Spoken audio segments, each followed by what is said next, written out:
Okay, smart supplementation.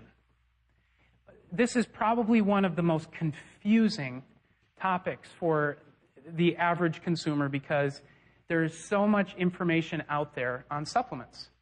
There are so many companies trying to capitalize on the growing marketplace that is the supplement marketplace.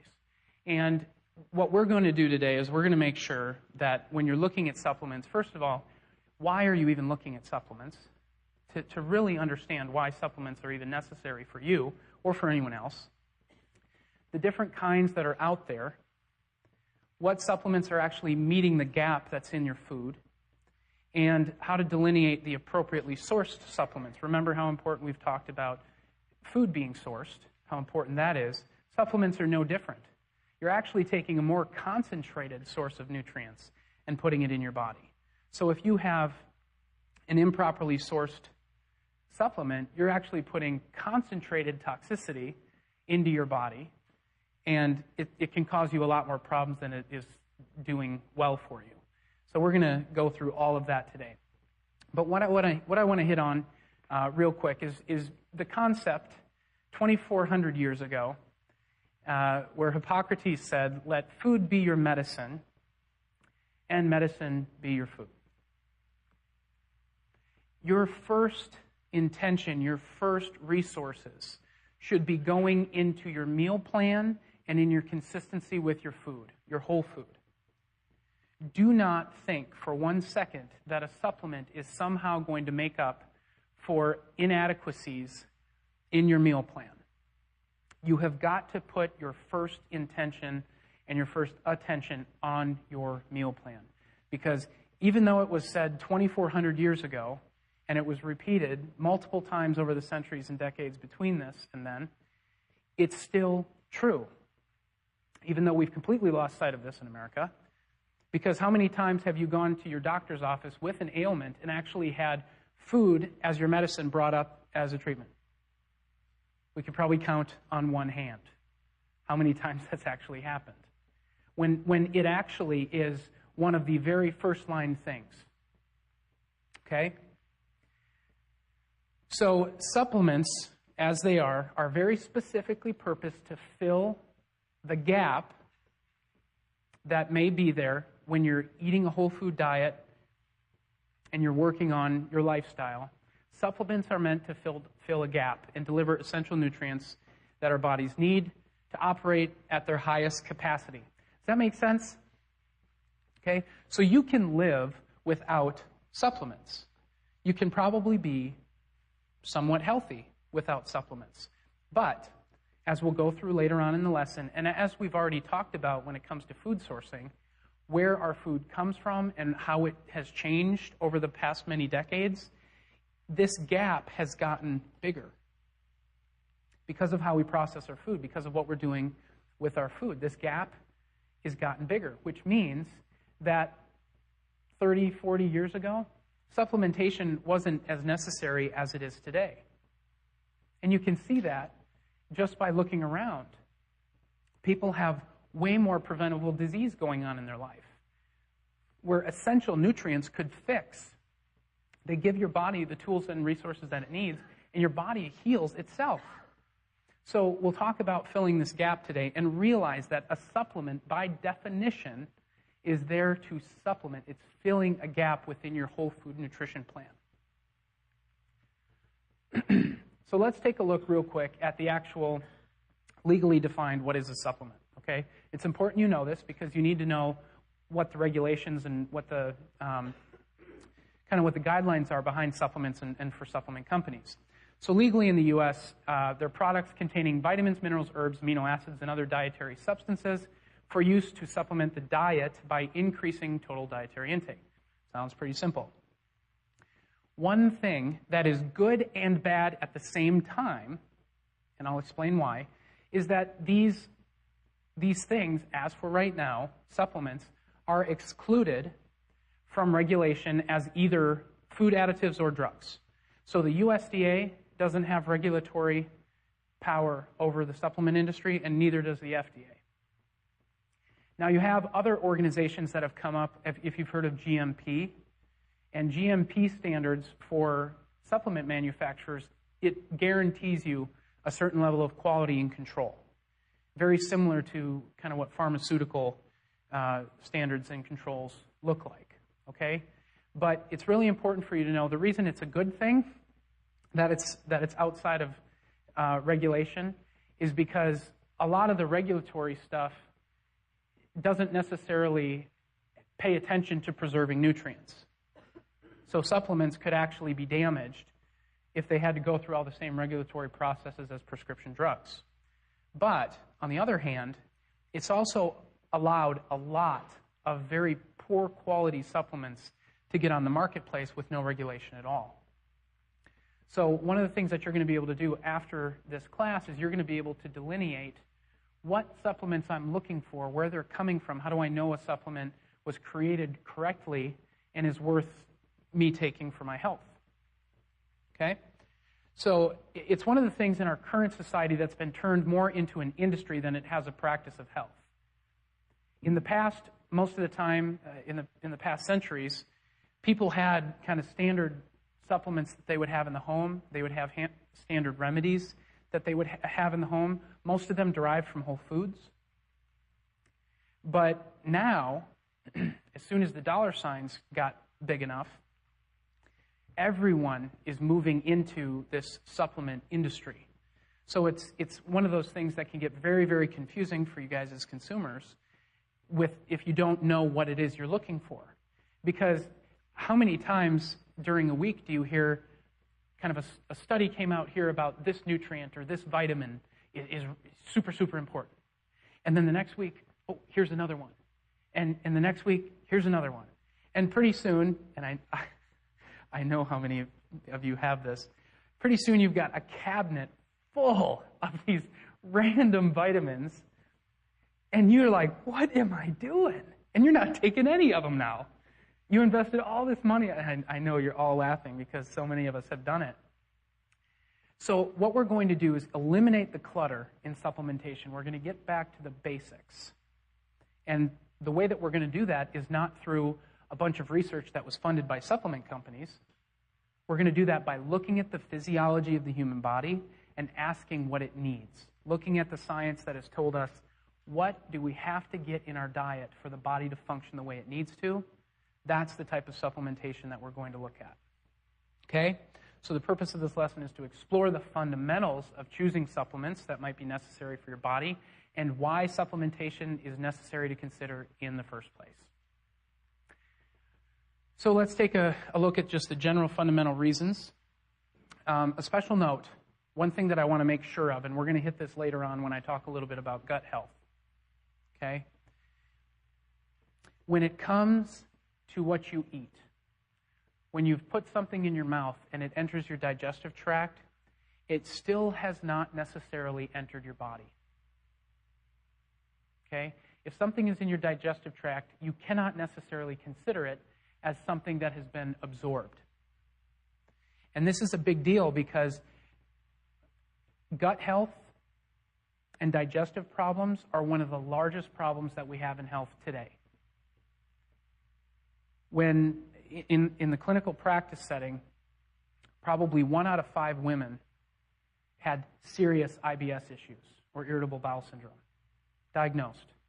I'd say 1 out of 3 had digestive problems that they were very aware of that affected their life on a day-to-day basis.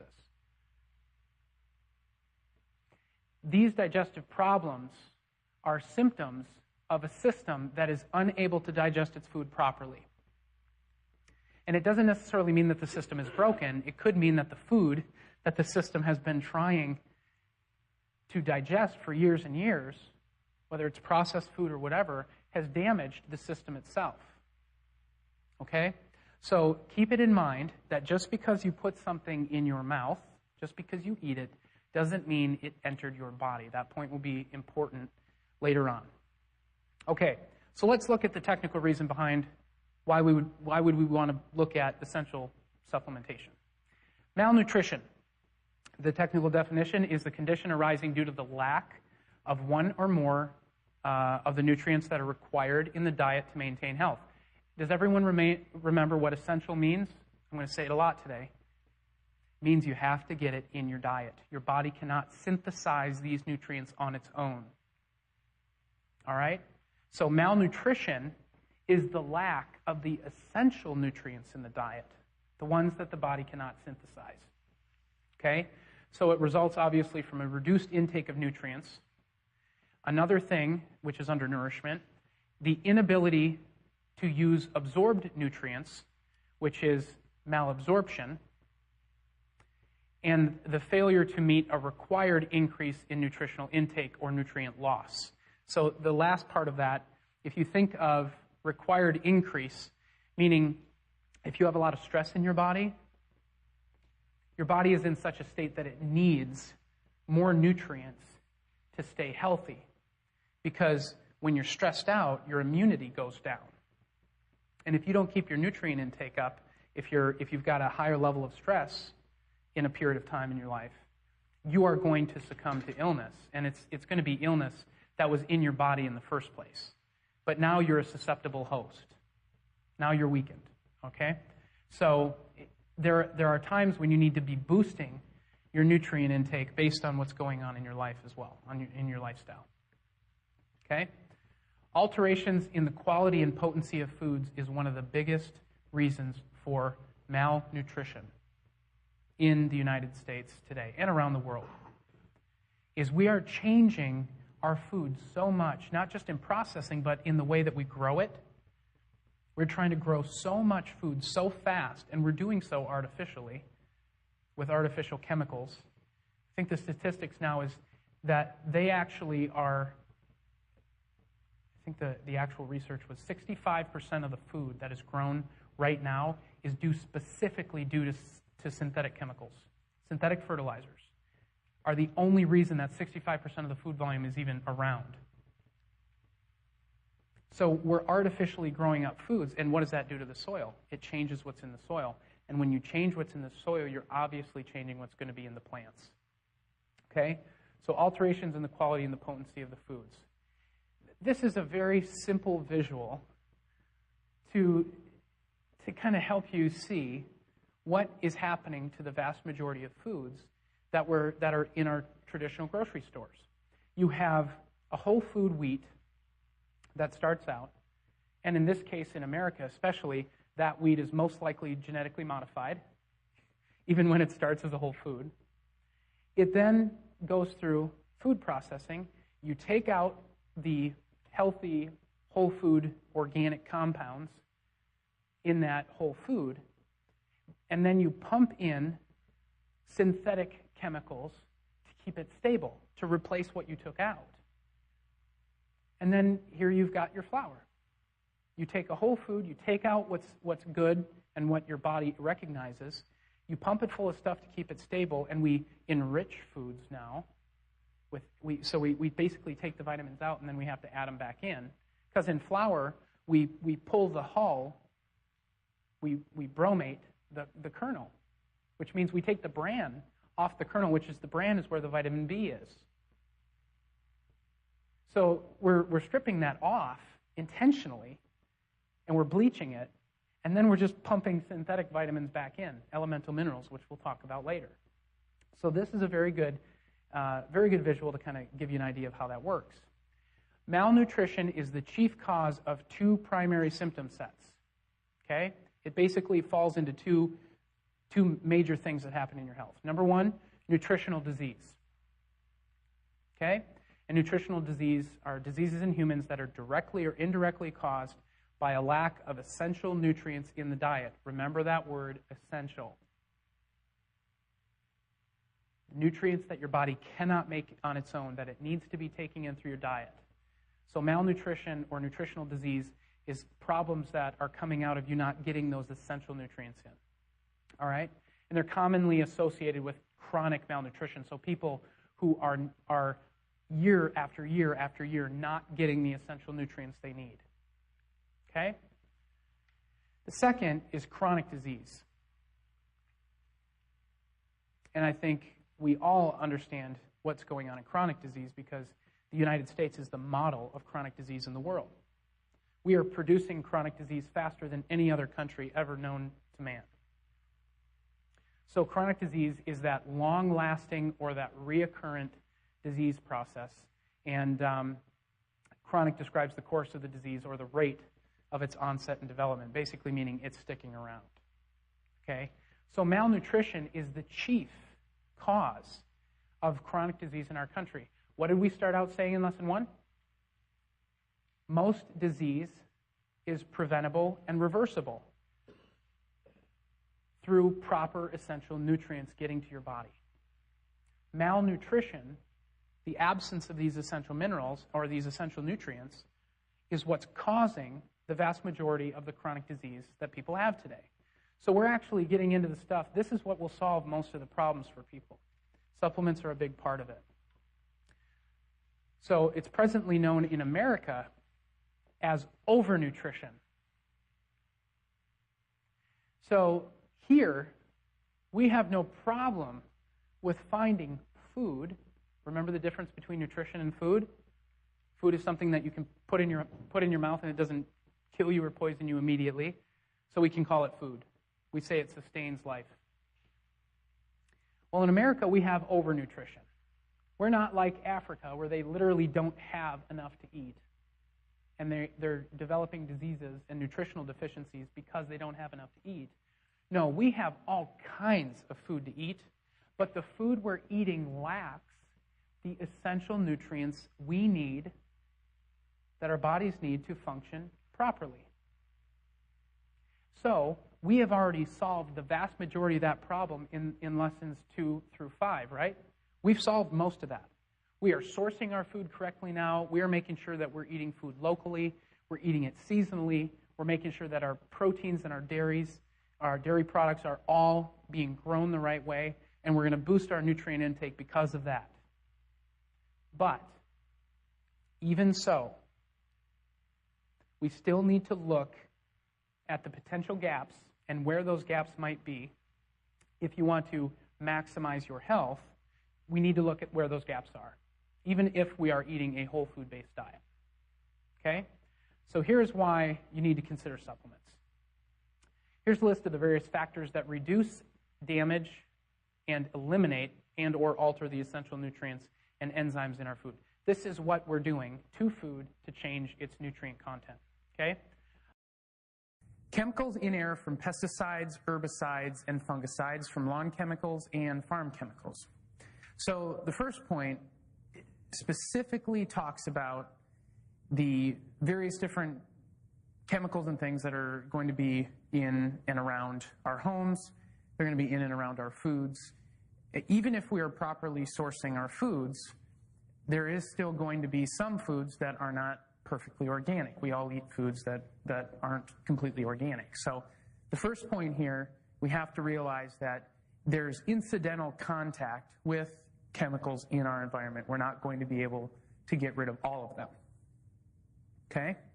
Second reason why we want to consider supplementation is foods aren't cultured as much as they used to be. If any of you can remember, way back when maybe it was your grandmother, maybe your mother, would ferment foods overnight. We would culture milk, we would culture whey, we would make various different types of foods like kefir and yogurt.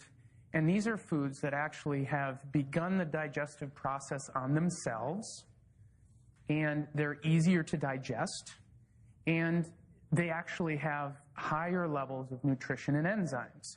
So these foods actually make it easier to digest, and they actually ensure that we get higher levels of nutrients in, and they also help our body detox more. But in this culture today, we just simply do not culture our foods anymore. So it's important to realize that our food has changed in a way that also does change the dynamic of the nutrition that we're getting access to. Extra support for body and immune system. So we want to make sure with the essential nutrients, the nutrients that our body is not able to synthesize on its own, it has to come in from the diet. We all remember that from lesson 2. The extra support for the body and the immune system we want to get in. We have to make sure that the cells are getting all of the nutrients that they need to function appropriately, that the immune system is getting the support that it needs so that it can fight off disease for us, so that it can learn the disease and the various different bacteria or viruses that's we're coming into contact with every day that we simply just don't think about. We need to make sure that we support our body and our immune system with the essential building blocks that it needs. Another big reason for supplementation. Another reason, if you're not properly sourcing all your foods. One of the biggest questions that I get asked all the time, and this usually is one when people are kind of in the beginning of transitioning their meal planning, is what do I do if there's a potluck at church? Or what do I do if my friend's having a birthday party and we have to go over there and they don't cook at all like we've learned in this course? What am I supposed to do with that? Well, not properly sourcing 100% of your food is probably something that we are all guilty of, if you want to call it guilt. I'm not guilty of it. It's just, it's not possible 100% of the time, especially in a culture like we have going on today. So supplementation is one of my safeguards, or one of, I guess you could call it an insurance policy, because you're not always going to be in a situation where you can control the farm where your food came from or the origin of your food and those types of things. So that kind of goes back to the first point, where there are going to be some chemicals, there are going to be some residues in some of the food you eat, no matter how much of the transition you've made that we've talked about in the previous lessons on nutrition. Okay? So that's a major one. Okay? We don't eat as many raw seeds as previous generations. Seeds are kind of one of those foods that are readily available all over the place. We don't know where to look for them much anymore, but it was something that people ate a lot of in history. And when it comes to raw seeds, the reason that raw seeds are so important is because the oils, the essential fatty acids in these seeds, have not been cooked. They haven't been heated. They haven't been roasted. A lot of people here, when we eat seeds or when we eat nuts, we like to have them roasted and salted. We like all that stuff. Raw seeds contain the essential fatty acids that have not been heated, and they haven't been denatured at all. So they haven't been changed. And when we talk about nutrients that need to be supplemented, essential fatty acids is on the very top of the list. Raw oils, raw fatty acids that haven't been touched by heat is one of the absolute best things that you can possibly do for supplementation.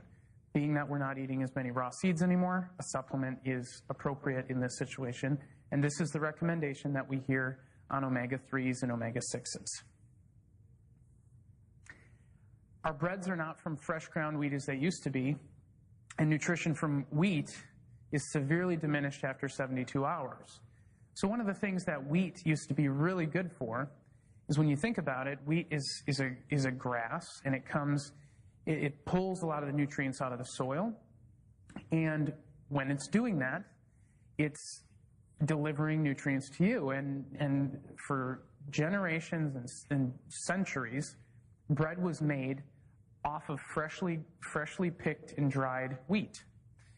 And bread these days, I think we can all think what comes to our head when we first think of bread mostly is the bread aisle.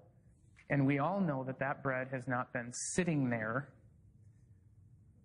for anything short of 72 hours. It's been there probably for 72 days in most cases. And it could sit there for probably 72 months without molding, which is kind of crazy. You all heard me talk about the example of the Happy Meal that we had, that one of our friends who has a clinic had sitting in his front display case that was, I think, going on 5 years old. It looked pristine, just like the first day they got it. Bread, it has so many preservatives and additives, and the wheat is not like it used to be. A lot of essential fatty acids came from wheat, and we don't think of wheat as something that has a lot of fat in it, but it definitely has essential fats that were wonderful, especially when they weren't highly heated and processed like most breads are and most oils are today. We don't eat nearly as many raw, cured, and dried foods as past generations.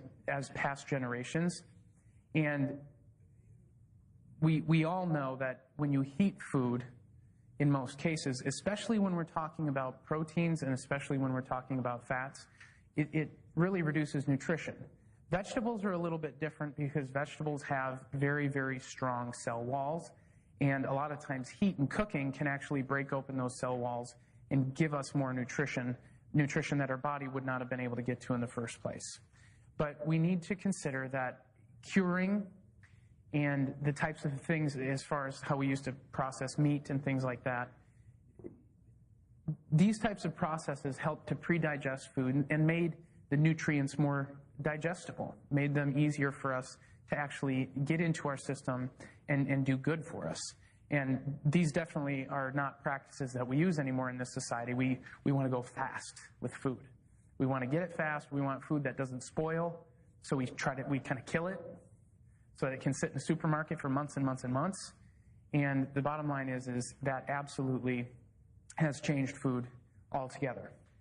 And the last point here is a very, very important one, and it's the chemicals in our water. And there's a couple reasons for this. A lot of people would say, well, I have a system in my home that's a reverse osmosis system. That's one of the main reasons why you would want to supplement with minerals, is because an RO system or a reverse osmosis system in a house pulls all the minerals out of the water, and what water would normally be delivering to us naturally would be minerals and electrolytes. It no longer would be with the reverse osmosis system. It's a good thing to have because it's getting rid of all the pharmaceutical residues and all the pesticide residues and all the heavy metals and things that actually is in tap water and the fluoride. But on the other hand, it used to be a major source of minerals that was very, very important for our body. Water is simply not the same as it used to be. So we have to consider supplementation for that. And when you look at the tap water that most of us are drinking, or even the bottled water, most bottled water, people don't know this, but most bottled water is actually tap water, put in a bottle and sold to you. It's no different than tap water. So it's very, very important to realize that when it comes to the water that most of us have access to on a day-to-day basis, that water is being pumped full of all kinds of things, on top of them, medications that you really don't want in your body, one of them being fluoride, others being all kinds of other chemical residues from the most common drugs out there, like antidepressants and antihypertensives and things like that. So the chemicals in the water health is changing. We want to make sure that we're using supplementation as a potential safeguard against the chemicals in the water.